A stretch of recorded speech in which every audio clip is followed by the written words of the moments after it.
here. I would like to welcome my next guest to the Navigant Credit Union Broadcast Center. I believe Pilar McCloud is in the house. Yes, honey, I am here. Thank you for coming in. I appreciate it. Oh, I thought we maybe had some more folks. Well, we do, but they're a little shy. Oh, yes. We're going to play a little. I saw them coming in because that's what's great about our studio out here. Oh, you can see everyone coming in. You can. I was lost at the corner. Now, were they with the NAACP Youth Council? So, yes, one of them is with the NAACP Youth Council. Her name is Juliana Rodriguez. She is from the Met, and I have actually been mentoring Juliana for about maybe 2 or 3 years now.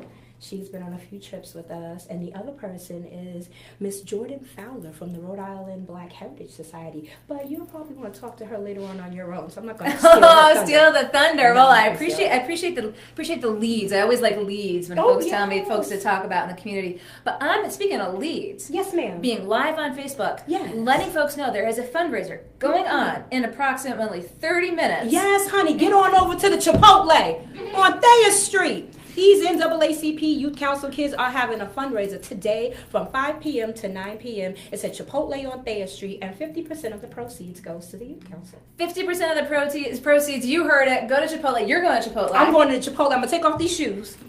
I'm going to put this rag back on my head, and I'm going up to Chipotle. I can't do this. Okay?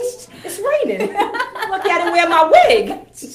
You expecting a big turnout? Folks going to turn out and support? Yeah, well, a lot of students are going. Chipotle is reasonably priced, so it makes it really economical. And our students love Chipotle. Shout out to Noel Frias, who has eaten all that Chipotle can make. Literally everything on the menu. Literally everything.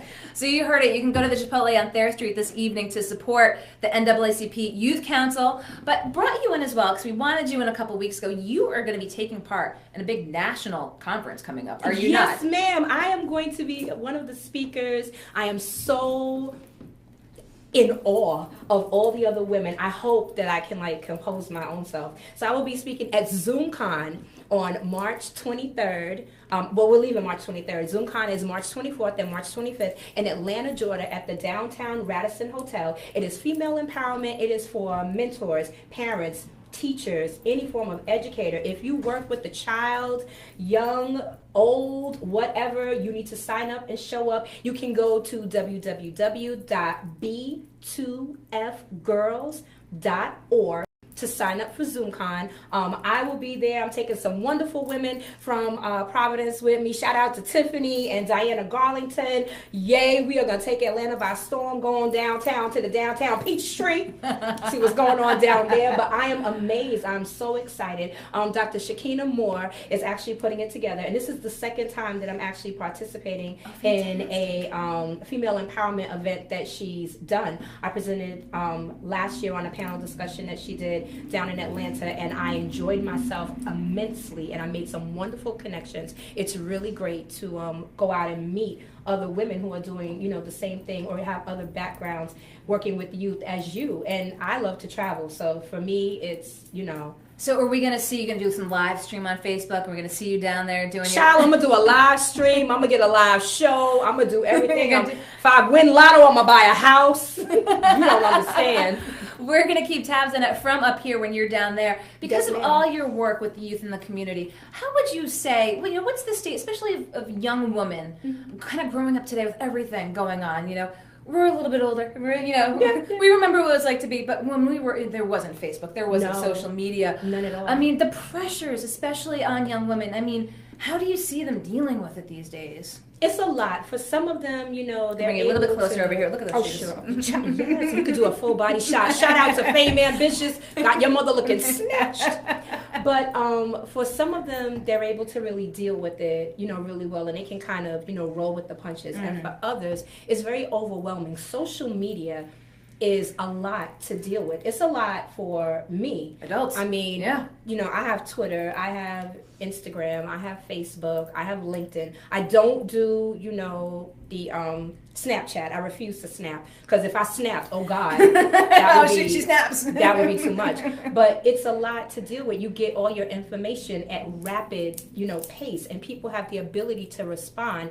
And for our young people, I like to take it back. So when we meet, phones go in the middle of the table. Okay. There is no texting. If your parent is looking for you, they can reach me. They know where you are. car. When we go on trips, no phones. Once we hit our destination, you get your phone back when we get ready to go back home. Okay. And I make it real simple. They have to journal. They have to write about their experience. They have to write an essay. I know y'all hate them essays, but trust me, those essays work because you really get someone's perspective when you have them write what their experience was. Especially when we took students to do the Women's March in D.C. Mm-hmm. That was a really big deal because it was right after the youth walkout here in Providence. So I participated with our youth. Shout out to them for that here. And then the next day, we got up at 2 a.m. and we went down. Shout out to our driver, Juan Carter, from the Institute for the Study and Practice of Nonviolence. Praise God for Mr. Carter because he loved a good drive. He loved 95 South. Hey, we stay on 95 South. We don't do nothing up North Harlem. South. But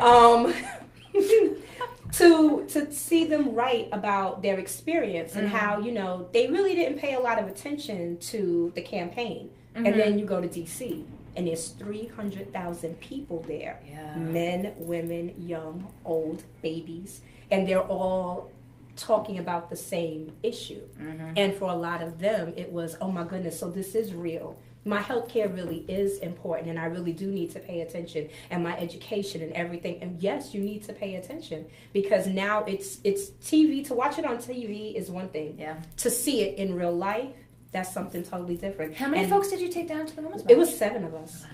It was 7 of us. It was Juan Carter, it was myself, it was Fame Ambitious, and then it was a few students. We took some middle, 2 high school, and then a college. You were always on the road, went out to Flint with water. Yes, we are going again in April. How many times have you been out to Flint?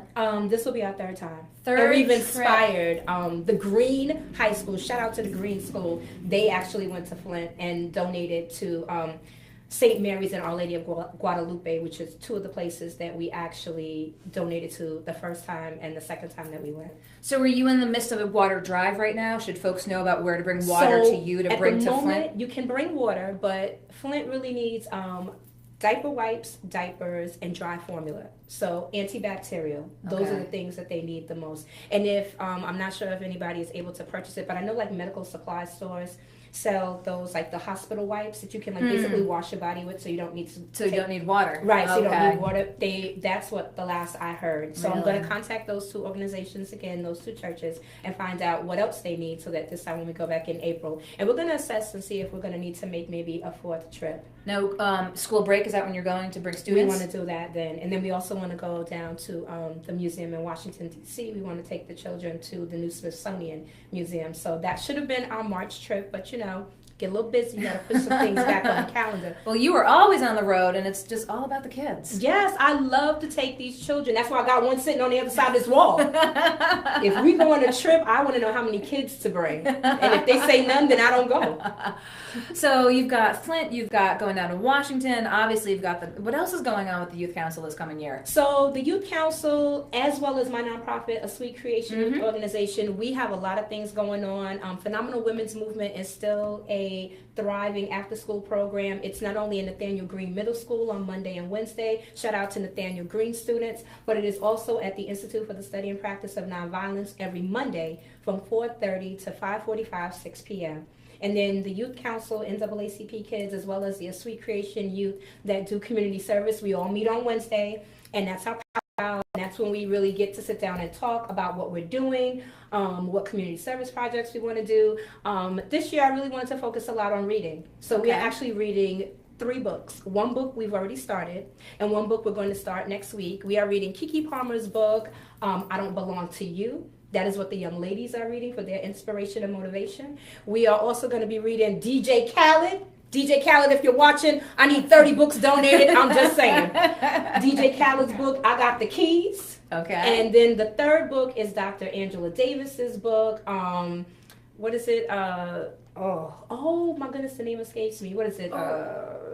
What is it? You'll have to Google. We're going to have to Google. It's her latest book. It escapes me. I know the name of it. Well, you got 3 books going. Well, we got 3 books going. So we're going to try to have, we're going to read them, discuss them. We do them like in a roundtable discussion. And it's to engage the students to get their reading up. And then they also have to write. So it's, goes hand in hand. Education is, it comes in many forms. How many kids, how many students, or would you say participate in the youth council right now? For a sweet creation or the NAACP? Both. Tell us. So if we are talking about a sweet creation, roughly about 27 to 32, and if we're talking about the NAACP with all of the 4 or 5 chapters that we currently have in Providence, we have roughly, including college, there are over 200 students, about 196, 197 kids. I try to get to every chapter, at least to one of their meetings once a month.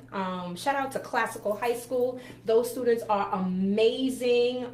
The students at URI, Providence College, Brown University, and of course the youth council kids that I see at the Institute. They are all amazing group of students. They do amazing work in the community, but not just the community here in Providence, Rhode Island. They do amazing work in other communities such as Boston, New York, DC, Baltimore. You know, we go everywhere. Anywhere where there's a need, if we can fulfill it or at least lend our support to it, that's what we try to do and implore in the youth.